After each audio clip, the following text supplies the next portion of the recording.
ম্যাচের আনুষ্ঠানিকতা শেষ। কানপুর গ্রিন পার্কের সামনে সাকিব আল হাসানের অপেক্ষায় বাংলাদেশের ক্রীড়া সাংবাদিকরা। মিনিট কয়েক অপেক্ষার পর সাকিব বের হলেন, চোখে মুখে বিষণ্ণতার ছাপ।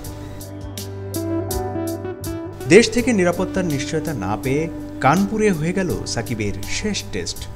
পঞ্চম ও শেষ দিন 1 অক্টোবর মঙ্গলবার সাকিবকে সম্মাননা স্মারক দিতে মূলত অপেক্ষায় ছিলেন সাংবাদিকরা।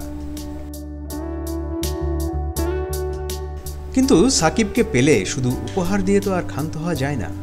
কত শত প্রশ্নের উত্তর জানা যে বাকি তার কাছ থেকে। ভিড়ের মাঝে সাম্প্রতিক বিষয়গুলো নিয়ে একটি প্রশ্নে সাকিব বলে উঠলেন, কিচ্ছু বলবো না।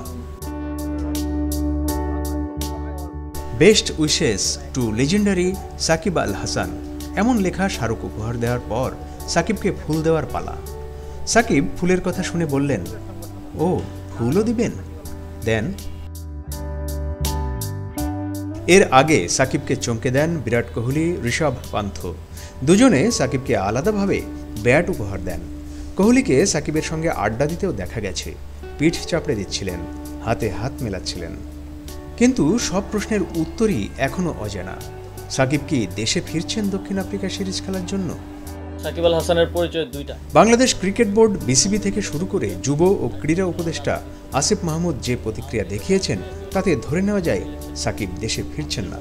তবে আজ টেস্ট শেষে প্রধান কোচ চন্ডিকা হাথুরুসিংহের সিংহের মন্তব্য আরও দোটানায় ফেলে দিয়েছে। আমি এমন কিছু শুনিনি যে এটাই তার শেষ ম্যাচ। আমার মনে হয় দক্ষিণ আফ্রিকা সিরিজেও সে খেলবে, আমি এমনটাই জানি, বলছিলেন হাথুরুসিংহে।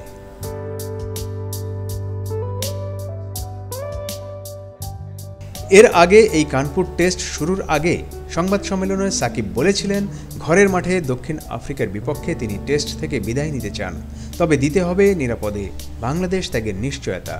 এখন পর্যন্ত দোদুল্যমান অবস্থায় আছে এটি।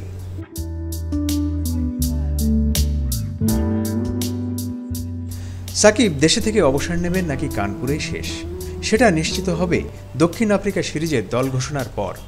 আগামী 16 অক্টোবর প্রোটিয়াদের ঢাকায় আসার কথা রয়েছে। এদিকে সাকিব ভারত থেকে সরাসরি যুক্তরাষ্ট্র চলে যাচ্ছেন। তার পরিবার দেশটিতে স্থায়ীভাবে বাস করছে বেশ আগে থেকেই।